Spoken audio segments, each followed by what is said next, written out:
ഏറെ ആഗ്രഹിച്ചൊരു ജീവിതം കിട്ടാതെ വന്നപ്പോൾ ആത്മഹത്യയല്ലാതെ മറ്റൊന്നും ഒരു യുവതിയുടെ മനസ്സിലുണ്ടായിരുന്നില്ല. സാധാരണ ആത്മഹത്യയുടെ മുന്നിലെത്തുന്ന എല്ലാവരുടെയും മനസ്സിനുള്ളിൽ ഇത് തന്നെയാണ് ഉണ്ടാവുക. ഇനി എൻ്റെ മുമ്പിൽ മറ്റൊരു മാർഗമില്ല, ഇനി എൻ്റെ മുമ്പിൽ മറ്റൊരു ജീവിതമില്ല, ഇവിടെ നിന്ന് രക്ഷപ്പെടുകയല്ലാതെ ഞങ്ങളുടെ മുമ്പിൽ ഒന്നുമില്ല എന്നൊരു തോന്നൽ അവരുടെ എല്ലാവരുടെയും മനസ്സിൽ ഉണ്ടാകുമെന്നത് തന്നെയാണ് സത്യം. ഇപ്പോൾ അരൂരിൽ നിന്നും ഇത്തരത്തിലൊരു വാർത്ത തന്നെയാണ് പുറത്തു വരുന്നത്. എല്ലാവർക്കും അത് വളരെയധികം വേദനയുണ്ടാകുന്നു. അതും മരിച്ചത് ഒരു IT പ്രൊഫഷണലായുള്ള മിടുക്കിയായ 25 വയസ്സുകാരിയാണ് എന്നറിയുമ്പോൾ കൂടുതൽ പേർക്കും വിഷമം തന്നെയാണ് തോന്നുക. നിശ്ചയിച്ചിരുന്ന വിവാഹവുമായി ബന്ധപ്പെട്ടുള്ള തർക്കത്തെ തുടർന്നാണ് IT ഉദ്യോഗസ്ഥ തൂങ്ങി മരിച്ചത്. വിദ്യാഭ്യാസമുള്ള കുട്ടികൾ ഒരിക്കലും ഇത്തരത്തിൽ ആത്മഹത്യയെപ്പറ്റി ചിന്തിക്കില്ല എന്ന് പൊതുവെ എല്ലാവരും പറയാറുണ്ട്. അത് പൊതുവെ എല്ലാവരും സംസാരിക്കുന്ന ഒരു കാര്യം തന്നെയാണ്. എന്നാൽ വിദ്യാഭ്യാസമോ അല്ലെങ്കിൽ ബോൾഡ്നെസ്സോ ഒന്നും തന്നെ ഇക്കാര്യത്തെക്കുറിച്ച് ഒന്നും ചെയ്യാനില്ല എന്നും നമ്മുടെ ജീവിതത്തിൽ നമ്മളത് അനുഭവിക്കുമ്പോൾ വളരെയധികം ദുഃഖം നമുക്ക് തോന്നുമെന്നത് സത്യമാണെന്നും പ്രേക്ഷകരെല്ലാവരും ഒരുപോലെ കുറിക്കുകയും ചെയ്യുന്നുണ്ട്. സോഷ്യൽ മീഡിയയിൽ നിരവധി പ്രേക്ഷകർ വളരെയധികം കൃത്യമായി തന്നെയാണ് ഈ വാക്കുകളെ പറ്റി പറയുകയും ചെയ്യുന്നത്. ആരാധകർക്ക് അത് വളരെയധികം നന്നായി മനസ്സിലാകുന്നുണ്ടെന്നും കൂട്ടിച്ചേർക്കുന്നുണ്ട്. അരൂർ 23-ാം വാർഡ് കിഴക്കേവേലിക്കകത്ത് അജയന്റെ മകൾ അനഘയെയാണ് വീട്ടിൽ കിടപ്പുമുറിയിൽ തൂങ്ങി മരിച്ച നിലയിൽ കണ്ടെത്തിയത്.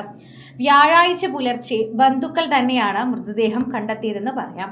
അബുദാബിയിൽ ജോലി ചെയ്യുന്ന തൃശൂർ അന്നക്കര സ്വദേശിയുമായി ഫെബ്രുവരിയിലാണ് അനഘയുടെ വിവാഹം നിശ്ചയിച്ചിരുന്നത്. സെപ്റ്റംബറിൽ വിവാഹം നടക്കാനിരിക്കെ ഇവർ തമ്മിലുണ്ടായ ചില തർക്കങ്ങളെ തുടർന്ന് അടുത്ത ബന്ധുക്കൾ ഇടപെട്ട് വിവാഹം വേണ്ടെന്ന് വയ്ക്കുകയായിരുന്നു.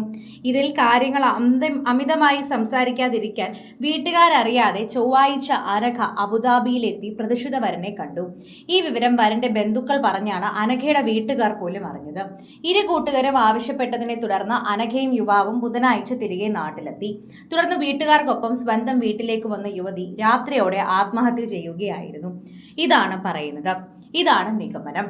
ഇതിനെ തുടർന്നുള്ള അന്വേഷണമെല്ലാം മൊഴി രേഖപ്പെടുത്തിയതിനു ശേഷം ഫോൺ സംഭാഷണങ്ങളും മെസ്സേജുകളും ഫോണിലെ മറ്റ് തെളിവുകളും എല്ലാം ശേഖരിച്ചതിനു ശേഷമായിരിക്കാം കൂടുതലും മനസ്സിലാക്കാൻ സാധിക്കുന്നത് എന്നതാണ് സത്യം. വീട്ടുകാർക്കൊപ്പം പോയ യുവതി പിന്നീട് തിരിച്ചു വന്നിട്ടില്ല എന്നതാണ് സത്യം. യുവാവിന്റെ അമ്മയോട് പറയണം ഇതൊന്നും അഭിനയമായിരുന്നില്ല എന്നായിരുന്നു ആ സന്ദേശം. അതായത് ഇതിന് തൊട്ടു മുൻപ്, ആത്മഹത്യയ്ക്ക് മുൻപ് അനഘ ഒരു സന്ദേശം അയച്ചിരുന്നുവെന്ന് ബന്ധുക്കൾ സംശയിക്കുന്നുണ്ട്.